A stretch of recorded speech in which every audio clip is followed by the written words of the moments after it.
तो हेलो प्यारे बच्चों, कैसे आप सब? आप सबकी पॉपुलर डिमांड पे हम आज डिस्कस करने वाले हैं important topics in physics for half yearly exam. बहुत से बच्चों का हमारे पास मैसेज आया, उन्होंने कहा कि सर हाफ ईयरली एग्जाम्स में किन स्पेसिफिक टॉपिक्स को टारगेट करें, प्लीज एक बार जरा ये बता दीजिए। तो मैंने सोचा क्यों ना इस पे एक वीडियो बनाई जाए ताकि ज्यादा से ज्यादा बच्चों को हेल्प हो पाए। तो चलिए आज फटाफट से डिस्कस करते हैं वो कौन से टॉपिक्स है जिन पे आपको सबसे ज्यादा ध्यान देने की जरूरत है। चलिए स्टार्ट करते हैं। सबसे पहले आपका आ जाएगा इलेक्ट्रिक चार्जेस एंड फील्ड, जो आपका पहला चैप्टर है। पहले चैप्टर में आपका सबसे इंपॉर्टेंट, सबसे पहले तो कूलम्स लॉ नहीं छोड़ के जाना है। कूलम्स लॉ, उसके जो सुपरपोजिशन प्रिंसिपल आपका होता है, ठीक है। सुपरपोजिशन प्रिंसिपल का आपको पता है कि नहीं पता? ये क्यू चार्ज है, ये Q1 है, ये Q2 है, ये Q3 है।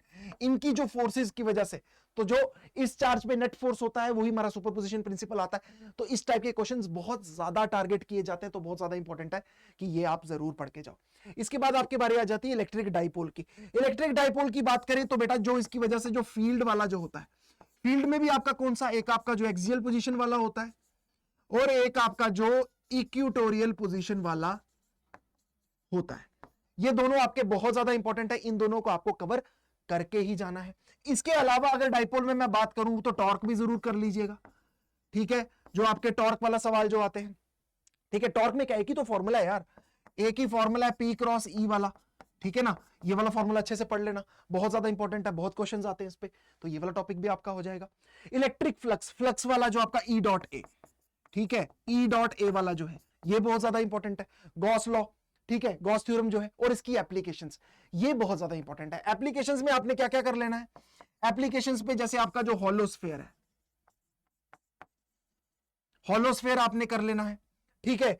जो आपका स्ट्रेट कंडक्टर वाला जो आता है, लाइन चार्ज वाला जो क्वेश्चन होता है, लाइन चार्ज वाली डेरिवेशन आपको आ सकती है।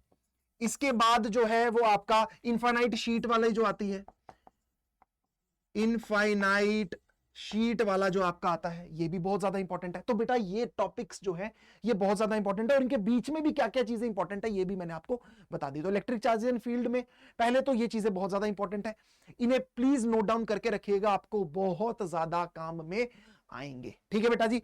चले हम लोग आगे। इसके बाद आपका आ जाता है इलेक्ट्रिक पोटेंशियल एंड कैपेसिटेंस, अगला चैप्टर जो है आपका, ठीक है। अगले चैप्टर में क्या क्या चीजें इंपॉर्टेंट है? Electrostatic potential energy. Electrostatic potential energy जो है ये बहुत ज्यादा इंपॉर्टेंट है, क्योंकि इसी में वो वाला सवाल बनता है कि work done in bringing a charge from infinity to a particular point, तो वो जरूर आना चाहिए। और सिस्टम ऑफ चार्जेस की वजह से जो आता है, समझ में आ रहा है आपको? इस तरीके से दे दिया जाएगा, एक मान लीजिए एक इस तरीके से एक स्क्वायर दे दिया गया, Q1 Q2 Q3 Q4, और आपसे कहा जाएगा बताइए इस सिस्टम की पोटेंशियल एनर्जी क्या है। तो इस तरीके का सवाल आपके पास आ सकता है। Potential due to hollow sphere and dipole, hollow sphere की वजह से जो पोटेंशियल होता है इनसाइड और आउटसाइड दोनों, इसमें आपका इनसाइड प्लस आउटसाइड, ये आपको दोनों ही कवर करके जाने हैं, बहुत ज्यादा इंपॉर्टेंट है, ठीक है। और डाइपोल की वजह से यार एक ही तो फॉर्मूला है, एक ही तो फॉर्मूला है k p cos theta upon r square, जो आपने पढ़ा हुआ है, ठीक है। इस फॉर्मूले पे भी आपको डाइपोल का सवाल आ सकता है, तो एक ये बहुत ज्यादा इंपॉर्टेंट है, ठीक है। ये दो टॉपिक्स तो आपने करके जाने हैं। इसके बाद आपका आ जाता है relation between field and potential. Relation between field and potential, जिसमें आपका E is equals to minus dv upon dr वाला जो होता है, ठीक है। ये बहुत ज्यादा इंपॉर्टेंट है, इस पे बहुत ज्यादा सवाल, बोर्ड पहले भी ऐसे सवाल पूछता रहा है, इस पे न्यूमेरिकल बेस MCQ का सवाल भी बन सकता है, और जो आपके 2 और 3 मार्क्स का क्वेश्चन है वो भी बन सकते हैं। कॉम्बिनेशन ऑफ कैपेसिटर भी, वो सीरीज और पैरेलल दोनों ही, आपने सीरीज में कैसे कॉम्बिनेशन होता है, पैरेलल में कैसे कॉम्बिनेशन होता है, ये आपको आना चाहिए। फिर आपका आ जाता है capacitance of parallel plate capacitor with dielectric medium. Dielectric medium अगर बीच में इंसर्ट किया हो तो क्या है, आपको पता है डाइलेक्ट्रिक मीडियम की वजह से क्या होता है, जिसमें आपकी ये वाली कैपेसिटेंस आती थी, C is equals to A epsilon upon d minus t plus t upon k, ये वाला जो कैपेसिटेंस का फॉर्मूला था बहुत ज्यादा इंपॉर्टेंट था, तो ये आपको आना चाहिए, ठीक है। इस तरीके का देखो, मैं आपको विद फॉर्मूला बता रहा हूं, मैं आपको विद फॉर्मूला बता रहा हूं कि कौन सी चीज कितनी ज्यादा इंपॉर्टेंट है। ये फॉर्मूला मैंने आपको बता दिया, यहां मैंने आपको फॉर्मूला बता दिया, यहां बता दिया, ताकि आपके दिमाग में बिल्कुल क्लैरिटी के साथ ये बात बैठ जाए कि ये कौन सा टॉपिक कितना इंपॉर्टेंट है, और पर्टिकुलरली उसमें कौन सा फॉर्मूला बहुत ज्यादा इंपॉर्टेंट है। तो ये आप ये सब चीजें कर लोगे, ठीक है। यहां पे ये आ जाएगा। फिर इसके बाद जो है एक और टॉपिक है इस चैप्टर से, energy stored in the capacitor.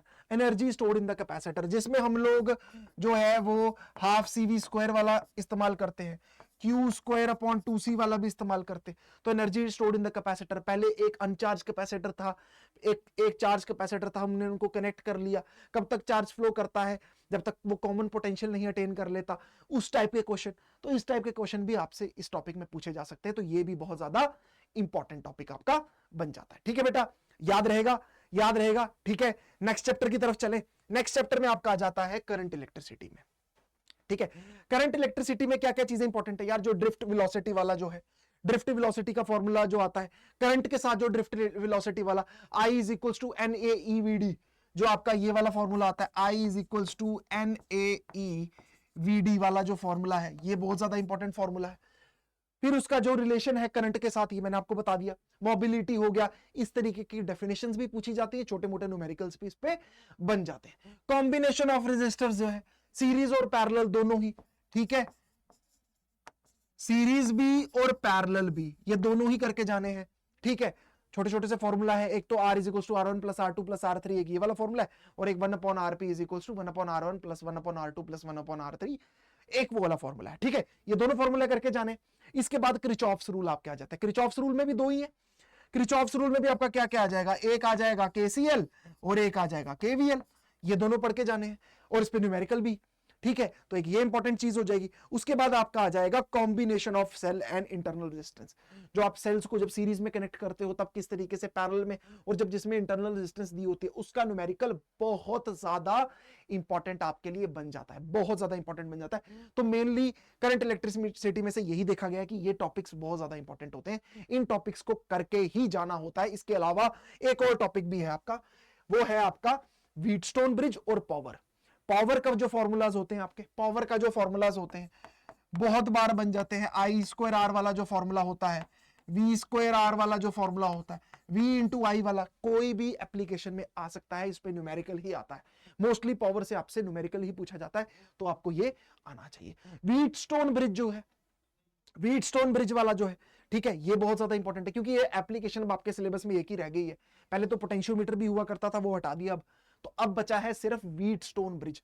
तो व्हीटस्टोन ब्रिज भी बहुत ज्यादा इंपॉर्टेंट है। वो एक ही वाला जो फॉर्मूला तो है आपका, R1 upon R2 is equals to R3 upon R4, यही वाला तो फॉर्मूला है। इसको अच्छे से कर लिया तो बस हो गया, जिसमें हमारा व्हीटस्टोन ब्रिज 4 आर्म्स जो बनती है। तो ये इस पे आप न्यूमेरिकल भी कर लीजिए, और इसकी जो डेरिवेशन आती है, किस तरीके से डिराइव होता है, वो भी आपको आना चाहिए। ठीक है, छोटा मोटा सवाल भी बन सकता है, 5 मार्क्स का सवाल भी बन सकता है। यही टॉपिक्स है करंट इलेक्ट्रिसिटी में जो बहुत ज्यादा इंपॉर्टेंट बन जाते हैं। ठीक है बेटा जी, समझ में आ गया। नेक्स्ट चैप्टर की तरफ चले। नेक्स्ट चैप्टर आपका आ जाता है moving charges and magnetism. Moving charges and magnetism में अगर मैं बात करूं, मूविंग चार्जेस एंड मैग्नेटिज्म में बात करूं, तो magnetic force on a current carrying conductor बहुत ज्यादा इंपॉर्टेंट है। F is equals to BIL वाला जो फॉर्मूला होता है, F is equals to BIL वाला जो फॉर्मूला है, बहुत ज्यादा इंपॉर्टेंट आपके लिए बन जाता है। ठीक है बेटा, उसके बाद मोशन इन मैग्नेटिक फील्ड, इसमें जो रेडियस हम लोग निकालते हैं, इसमें हम लोग क्या क्या निकालते हैं? इसमें हम लोग रेडियस निकालते हैं, टाइम पीरियड निकालते हैं, पिच निकालते हैं, और भी बहुत सारी चीजें निकालते हैं। वो सब चीजें निकालना आनी चाहिए, वो बहुत ज्यादा इंपॉर्टेंट है, वो बहुत ज्यादा इंपॉर्टेंट है। बायट-सेवरिट्स लॉ, इस लॉ की कई बार सीधा डेफिनेशन भी आ जाती है, इसकी एप्लीकेशन भी आ जाती है। एप्लीकेशन कौन सी वाली इसकी? जो आप सर्कुलर लूप वाली जो एप्लीकेशन देखते हो, सर्कुलर लूप वाली जो एप्लीकेशन है, वो आपसे पूछी जा सकती है। इनफाइनाइट लेंथ की जो आपकी करंट कैरिंग कंडक्टर की वजह से जो एक किसी पॉइंट पे अगर आपको मैग्नेटिक फील्ड निकालनी पड़ जाए, जो B इज इक्वल्स टू, जो आपका ये वाला फॉर्मूला जो बनता है, B is equals to mu naught I upon 2 pi R, याद है कि नहीं है? ये वाला फॉर्मूला बहुत ज्यादा इंपॉर्टेंट है, ये वाला फॉर्मूला बहुत ज्यादा इंपॉर्टेंट है। फिर आ जाता है Ampere's law and its application. And its application में कौन कौन सा? जो आपके अगर एक हॉलो वायर है, ठीक है, उसकी वजह से क्या होगा, सॉलिड वायर की वजह से अंदर और बाहर जो हम एप्लीकेशन निकालते हैं, और उसकी डेफिनेशन। 1-2 मार्क्स का अगर सवाल बनाना होगा, सबसे पहले तो एम्पेयर्स लॉ की आपसे डेफिनेशन पूछ लेंगे, और फिर आपसे एक डिराइव करवा लेंगे कि बताइए अगर हॉलो वायर है तो उसकी वजह से बाहर किस तरीके से वेरी करती है, डिस्टेंस के साथ जो आपकी मैग्नेटिक फील्ड किस तरीके से वेरी करती है। तो वो आपका एक पॉइंट आ जाएगा। अगला आपका आ जाएगा current loop as a magnetic dipole, M is equals to IA वाला जो फॉर्मूला होता है, M is equals to IA वाला जो फॉर्मूला होता है ये आपको आना चाहिए। ये कोई बड़ी चीज नहीं है। इस पे भी आपको कुछ ना कुछ पूछा जा सकता है, इससे आपसे कोई क्वेश्चन पूछा जा सकता है, उसकी डायरेक्शन आपसे पूछी जा सकती है कि मैग्नेटिक मूवमेंट की बताइए डायरेक्शन क्या बन रही है। तो ये सारे पॉइंट्स जो है, ये सारे टॉपिक्स जो है, ये टिक मार्क आपके होने चाहिए। ध्यान से देख लीजिए इन टॉपिक्स को, ये बहुत ज्यादा इंपॉर्टेंट टॉपिक्स बन जाते हैं। ठीक है बेटा जी, आगे चले। इसके बाद एक और टॉपिक आपका इसमें बहुत ज्यादा इंपॉर्टेंट है, वो है moving coil galvanometer. Moving coil galvanometer as a whole ही बहुत ज्यादा इंपॉर्टेंट है अगर आप कहोगे तो। इसमें अगर आप करंट सेंसिटिविटी की बात करो, ठीक है, अगर आप करंट सेंसिटिविटी की बात करो, ये भी इंपॉर्टेंट है। वोल्टेज सेंसिटिविटी की बात अगर मैं करूं,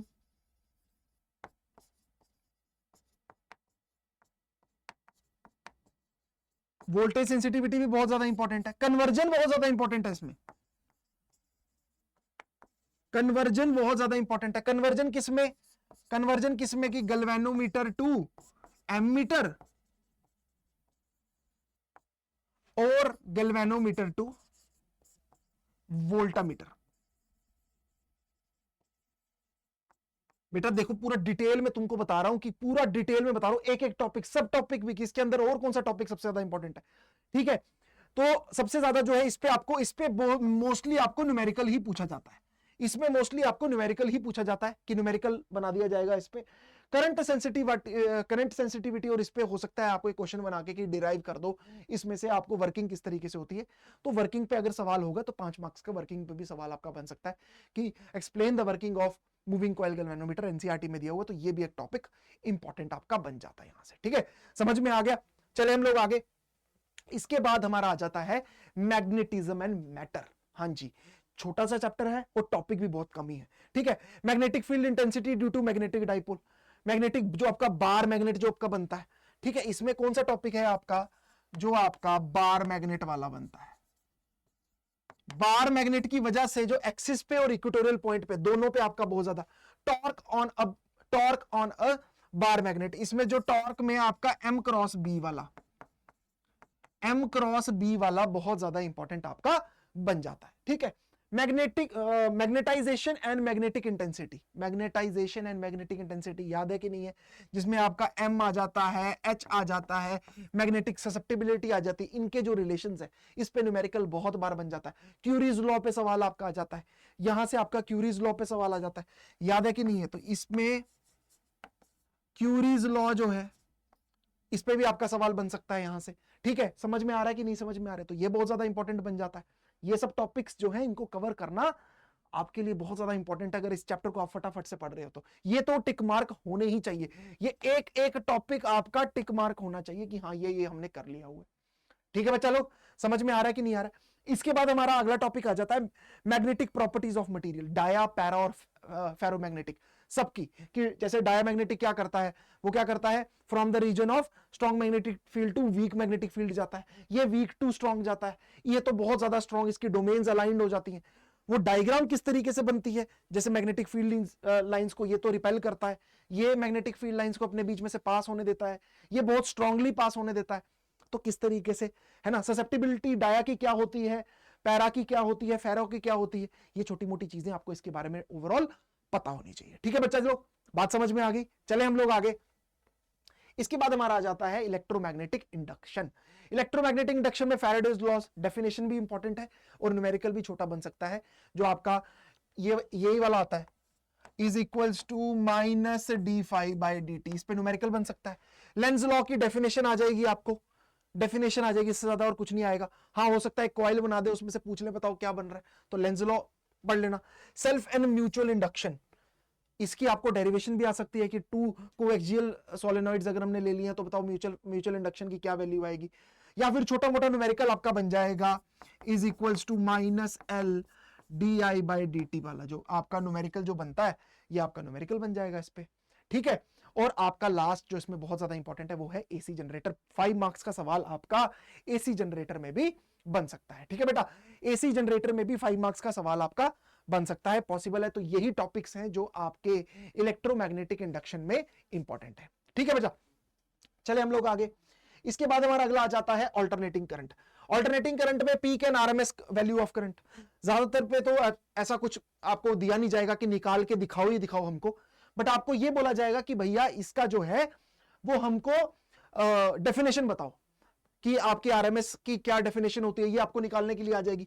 फेजर डायग्राम आ सकती है, phasor diagram is very important, phasor diagram बता दो, ठीक है। एसी में अगर सिर्फ रेजिस्टर लगा हो तो क्या फेजर डायग्राम बनेगी, सिर्फ अगर आपका इंडक्टर लगा हुआ है, सिर्फ अगर कैपेसिटर लगा हुआ है तो क्या आएगी, और एलसीआर सर्किट वाली भी आपकी आ जाएगी, और साथ में जो आपकी फेजर डायग्राम और इंपिडेंस भी आ जाएगा। इंपिडेंस वाली जो आपकी डायग्राम बनती है ये आपका इस तरीके से फाई आता है, ये आपका XC माइनस XL आता है, ये R आता है, ये Z आता है, इस तरीके से याद है कि नहीं। तो ये डायग्राम पे आपको सवाल आ सकता है, ये बहुत ज्यादा इंपॉर्टेंट चीज बन जाती। उसके बाद आपका आता है रेजोनेंस। रेजोनेंस कंडीशन पे बहुत बार सवाल आ चुका है, पहले भी। Explain the condition of resonance, जिसमें करंट मैक्सिमम हो जाता है आपका, ठीक है, रेजिस्टेंस आपकी मिनिमम हो जाती है, तो रेजोनेंस पे सवाल बन सकता है। और एक आपका ट्रांसफॉर्मर पे सवाल बन सकता है। ट्रांसफॉर्मर उनका बहुत बार फेवरेट रहा है, 5 मार्क्स का क्वेश्चन जब भी कभी डालना होता है तो ट्रांसफॉर्मर को उठा के डाल देते हैं। तो बेटा यही सारे टॉपिक्स हैं जो आपके ऑल्टरनेटिंग करंट में आते हैं। तो मैंने आपको सभी चैप्टर्स के जो आपके हाफ ईयरली एग्जाम में आने वाले हैं उनके सभी टॉपिक्स भी बता दिए, जो जो इंपॉर्टेंट टॉपिक्स है, और इंपॉर्टेंट टॉपिक्स में भी कौन सी इंपॉर्टेंट फॉर्मूलाज हैं वो भी आपको बता दिए। तो अब आपको कोई दिक्कत नहीं आनी चाहिए जब भी आप अपनी प्रिपरेशन करें। मेक श्योर जो टॉपिक्स मैंने आपको बताया एटलीस्ट ये तो टिक मार्क होने ही चाहिए। I am very much sure कि 80% ऑफ द जो आपका एग्जाम होगा वो यहीं से आने वाला है, ठीक है, इसके अलावा नहीं आएगा। तो 80% आपका यहीं से कवर हो जाएगा, तो कोई भी टेंशन लेने वाली बात नहीं होगी। तो ठीक है बेटा, फटाफट से इन टॉपिक्स को नोट कर लीजिए और फटाफट से अपनी तैयारी स्टार्ट करिए। अगर अभी तक नहीं की है तो कर रहे हैं तो मेक श्योर करिए कि ये टॉपिक्स आपने पढ़ लिए हो, और आई होप आपके बहुत अच्छे मार्क्स आएंगे, आप बहुत अच्छा स्कोर करोगे। अगर आप चाहते हैं कि ऐसी और बहुत सी यूजफुल वीडियोस मैं आपके लिए लेके आता रहूं तो please give me suggestion in the comment box. तब तक के लिए टेक केयर, गुड बाय, मेहनत जिंदाबाद।